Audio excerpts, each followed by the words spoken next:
EFM paper पढ़ रहे हैं हम। Indian banking and financial system, भारतीय बैंकिंग एवं वित्तीय व्यवस्था। इसका आज हम चैप्टर 13 शुरू करेंगे। चैप्टर है study of Indian banking regulation act 1949, भारतीय बैंकिंग नियमन अधिनियम 1949 का अध्ययन। सबसे पहले हम यहाँ पर ये पढ़ेंगे कि भारत में बैंकिंग अधिनियम की आवश्यकता क्यों हुई। Necessity of banking act in India.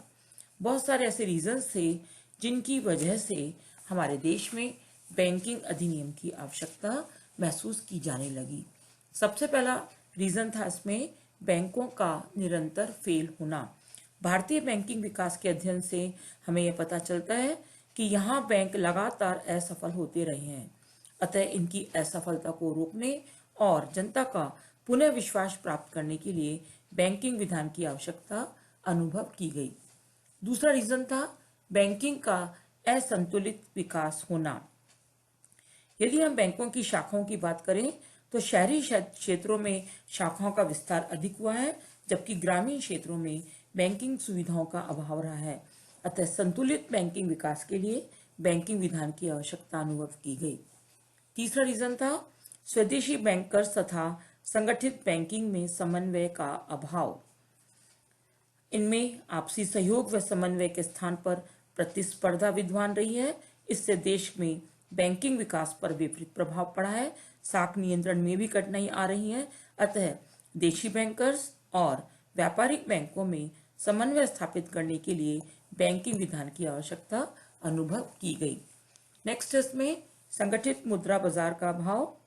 भारतीय मुद्रा बाजार असंगठित एवं अव्यवस्थित रहा है। अतः एक संगठित एवं समन्वित मुद्रा बाजार का विकास करने के लिए बैंकिंग विधान की आवश्यकता अनुभव की गई। नेक्स्ट है मौद्रिक व साख नीतियों को सफल बनाना। यह भी अनुभव किया गया कि बैंकिंग विधान बनाकर रिजर्व बैंक को शक्तिशाली एवं प्रभावी बनाया जाए, ताकि वह विभिन्न बैंकिंग एवं वित्तीय संस्थाओं की नीतियों पर उचित नियंत्रण रख सकें और सरकार की मौद्रिक एवं साख नीति सफल बन सके। लास्ट इसमें जमाकर्ताओं के हितों की रक्षा। बैंकों के निरंतर फेल होने के कारण जनता का बैंकों में धन जमा कराने का विश्वास उठता जा रहा था। इस विश्वास को बनाए रखने एवं जमाकर्ताओं के हितों की रक्षा के लिए भी बैंकिंग विधान अति आवश्यक हो गया था। तो इस प्रकार से हमारे देश में बैंकिंग नियमन अधिनियम 1949 की जो आवश्यकता महसूस की गई थी, उसके ये सभी कारण हमने पढ़े। इसमें भारत में बैंकिंग विधान का इतिहास। भारत में बैंकिंग विधान का क्या इतिहास रहा है, हम इसके बारे में इसमें पढ़ेंगे। सन 1913 से पूर्व भारत में कोई बैंकिंग विधान नहीं था। सन 1913 में इंडियन कंपनीज एक्ट में बैंकिंग कंपनियों के संबंध में अलग व्यवस्था कर दी गई, लेकिन यह एक्ट भी बैंकिंग पर उचित नियंत्रण रखने में असफल रहा।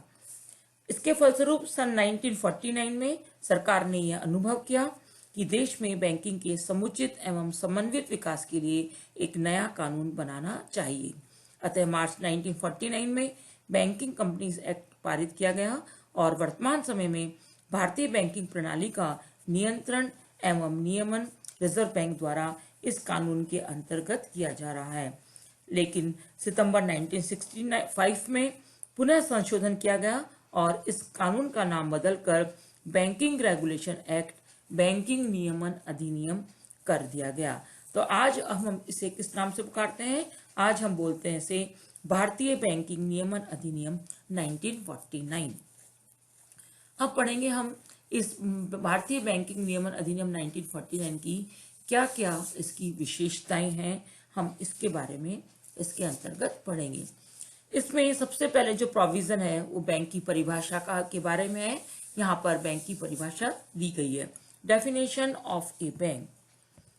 इस अधिनियम की धारा 5C के अनुसार एक बैंकिंग कंपनी वह कंपनी है जो भारत में बैंकिंग व्यवसाय करे, और बैंकिंग व्यवसाय से तात्पर्य ऋण देने तथा विनियोजन के लिए जनता से निक्षेप प्राप्त करना है, जो मांग करने पर बैंक ड्राफ्ट अथवा अन्य प्रकार की आज्ञा के द्वारा लौटाया जा सके।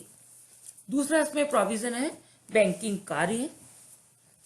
इस अधिनियम की धारा 6 में उन कार्यों का उल्लेख किया गया है जो एक बैंकिंग संस्था कर सकती है, जैसे कि रुपया उधार देना, ऋण देना, अधिविकर्ष, अग्रिम, हुंडी, विनिमय पत्रों का भुनाना, विनिमय पत्रों का क्रय विक्रय करना, साख पत्र जारी करना, बहुमूल्य वस्तुओं को सुरक्षा अर्थ जमा करना, अंशों, ऋण पत्रों तथा अन्य प्रतिभूतियों का क्रय विक्रय करना, प्रत्याभूति देने का कार्य करना, अभिकर्ता के रूप में कार्य आदि एक बैंकिंग संस्था द्वारा किए जाते हैं।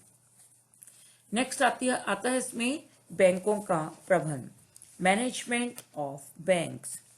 इस अधिनियम की धारा 10 में यह व्यवस्था की गई है कि कोई भी बैंकिंग कंपनी अपने प्रबंध संचालन के लिए प्रबंध अभिकर्ता की नियुक्ति नहीं कर सकती। इसके अतिरिक्त बैंकिंग कंपनी अपने प्रबंधकीय वर्ग में ऐसे व्यक्ति को भी नहीं सम्मिलित कर सकेगी जो अन्य किसी व्यापारिक कंपनी का संचालक हो या जो दिवालिया घोषित हो चुका हो अथवा फौजदारी मामले में जेल जा चुका हो या अन्य किसी व्यवसाय में संलग्न हो। नेक्स्ट, प्रदत्त पूंजी एवं रक्षित कोष, paid up capital and reserve. इस अधिनियम की धारा 11 के अंतर्गत बैंकों के लिए न्यूनतम पूंजी एवं रक्षित कोष की व्यवस्था के संबंध में प्रावधान है। धारा 12 के अनुसार प्रार्थित पूंजी अधिकृत पूंजी की आधी तथा प्रदत्त पूंजी प्रार्थित पूंजी की आधी से कम नहीं होनी चाहिए। नेक्स्ट है इसमें लाभांश वितरण पर प्रतिबंध, restrictions on distributing of dividends. धारा 15 के अनुसार कोई भी बैंकिंग कंपनी पूंजीगत खर्चों को लाभों में से अपलिखित किए बिना लाभांश का वितरण नहीं कर सकती। नेक्स्ट, संचित कोष या रिजर्व फंड।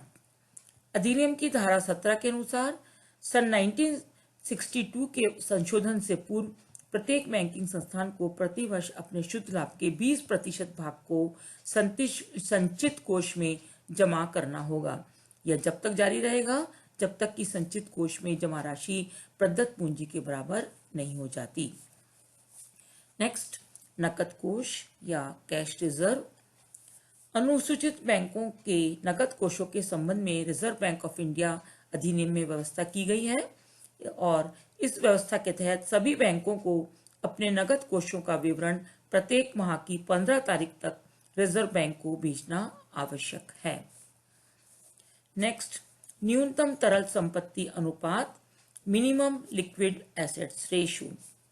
बैंकिंग अधिनियम की धारा 24 के अनुसार प्रत्येक बैंकिंग कंपनी को अपने कुल दायित्वों का 30% भाग तरल रूप में नगद, स्वर्ण या अनुमोदित प्रतिभूतियों में रखना पड़ता है।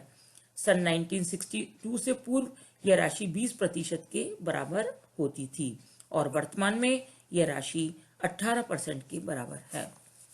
नेक्स्ट, भारत में संपत्ति, एसेट्स इन इंडिया। धारा 25 के अनुसार भारत में व्यवसाय करने वाली बैंकिंग कंपनी के लिए यह अनिवार्य है कि वह अपनी कुल जमाओं के 75% मूल्य के बराबर संपत्ति भारत में रखे और ये व्यवस्था भारत में कार्यरत जितने भी विदेशी बैंक हैं उनके ऊपर भी लागू होगी। नेक्स्ट, ऋणों पर प्रतिबंध, restrictions on loans and advances. किसी भी ऐसी संस्था को ऋण नहीं दिया जाएगा जिनमें बैंक का संचालक या कर्मचारी ऋण की गारंटी के लिए प्रतिभू हो अथवा उसका साझेदार के रूप में आर्थिक हित निहित हो। नेक्स्ट आता है इसमें नेक्स्ट, अनुज्ञा पत्र प्राप्त करना, लाइसेंसिंग। धारा 22 में बैंकिंग कंपनियों को रिजर्व बैंक से लाइसेंस प्राप्त करने की प्रक्रिया का उल्लेख है। इस धारा के अनुसार प्रत्येक बैंकिंग कंपनी को रिजर्व बैंक से लाइसेंस लेना होगा। सार्वजनिक क्षेत्र की बैंकिंग कंपनियों को भी रिजर्व बैंक से लाइसेंस प्राप्त करने की आवश्यकता नहीं है। नेक्स्ट है शाखा विस्तार, ब्रांच एक्सपेंशन। धारा 23 के अनुसार भारत में कार्य करने वाले सभी बैंकों को अपनी शाखाओं का विस्तार करने या शाखा कार्यालय एक स्थान से दूसरे स्थान पर ट्रांसफर करने के लिए रिजर्व बैंक से पूर्वानुमति प्राप्त करनी होगी।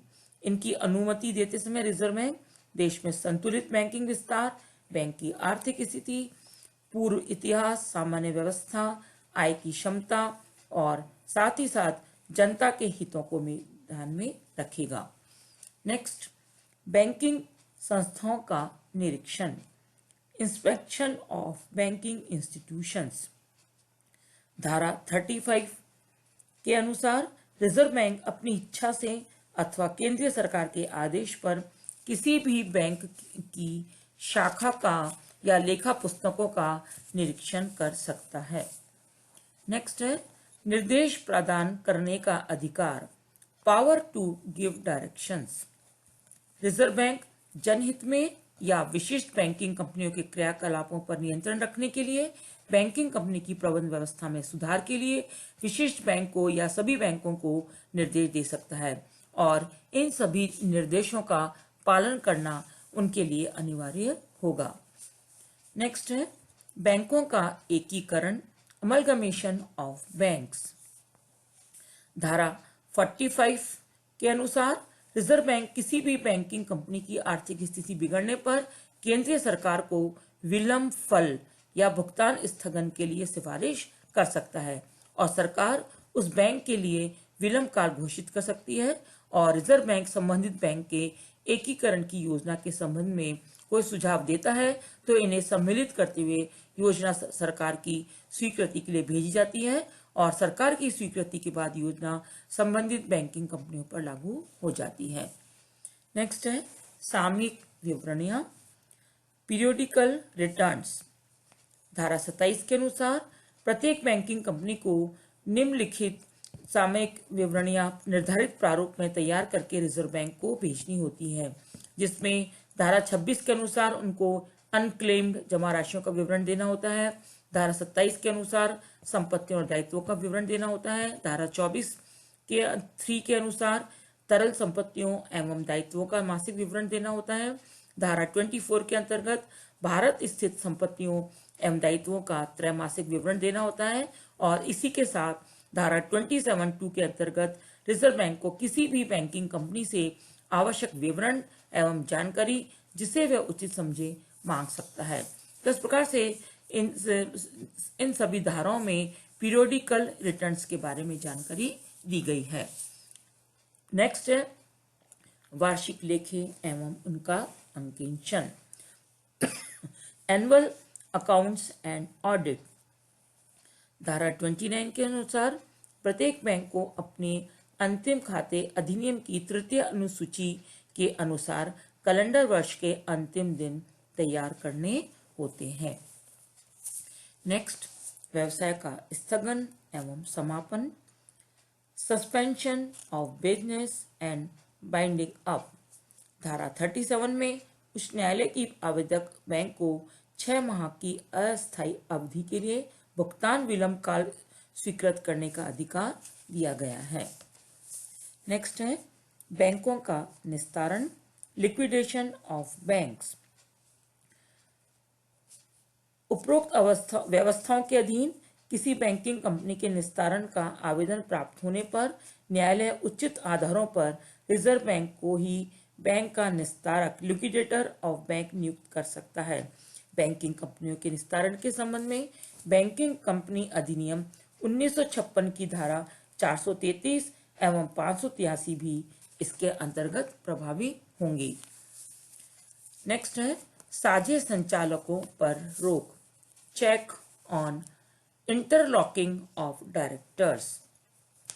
अधिनियम की धारा 16 के अनुसार कोई भी व्यक्ति एक से अधिक बैंक का संचालक नहीं हो सकता है।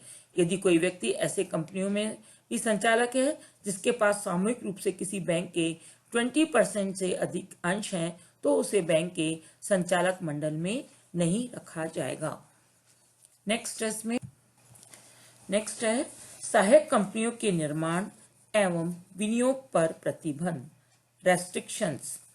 भारतीय कंपनी अधिनियम की धारा 19 के अनुसार एक बैंक निम्नलिखित कार्यों के लिए अतिरिक्त अन्य किसी कार्य के लिए सहायक कंपनी का गठन नहीं कर सकती: प्रन्यास कार्य, प्रन्यासी निष्पादक या अन्य किसी क्षमता के संपत्ति के हित में भारत के बाहर बैंकिंग सेवाएं उपलब्ध करवाने के लिए रिजर्व बैंक की अनुमति से, और विशेष सुरक्षा गृहों की सुविधा प्रदान करने के लिए।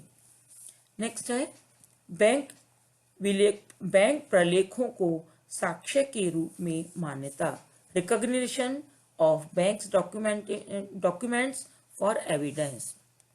धारा 49F के अनुसार बैंक प्रलेखों व पुस्तकों को साक्ष्य के रूप में मान्यता प्रदान की गई है। नेक्स्ट है निषिद्ध कार्य, रेस्ट्रिक्टेड फंक्शंस। धारा 36A में कुछ कार्यों को अवैधानिक बताया गया है, जैसे प्रदर्शन एवं ऐसा कार्य जिससे बैंक के कामकाज में बाधा पड़ती हो। दूसरा, बैंक के भवन में किसी कर्मचारी को कार्य पर जाने से रोकना। और तीसरा, ऐसा कोई भी कार्य जिससे बैंक के जमाकर्ताओं के विश्वास को ठेस लगे। इन सभी कार्यों को निषिद्ध कार्य के संज्ञा दी गई है। नेक्स्ट है बैंकों को दंडित। Reserve bank of India act की धारा 47A के अनुसार किसी भी नियम की अवहेलना होने पर बैंकों को दंडित किया जा सकता है। नेक्स्ट है धन जमा। इसके संबंध में धारा 49A के अनुसार कोई भी कंपनी या संस्था धन जमा नहीं कर सकती तथा बैंक तथा चेक से निकालने की सुविधा भी नहीं दे सकती। और लास्ट टेस्ट में नियम, भारत सरकार बैंकिंग के संबंध में नियम बना सकती है। तो इस प्रकार से इस वीडियो के अंतर्गत हमने भारतीय बैंकिंग नियमन अधिनियम 1949 का अध्ययन किया।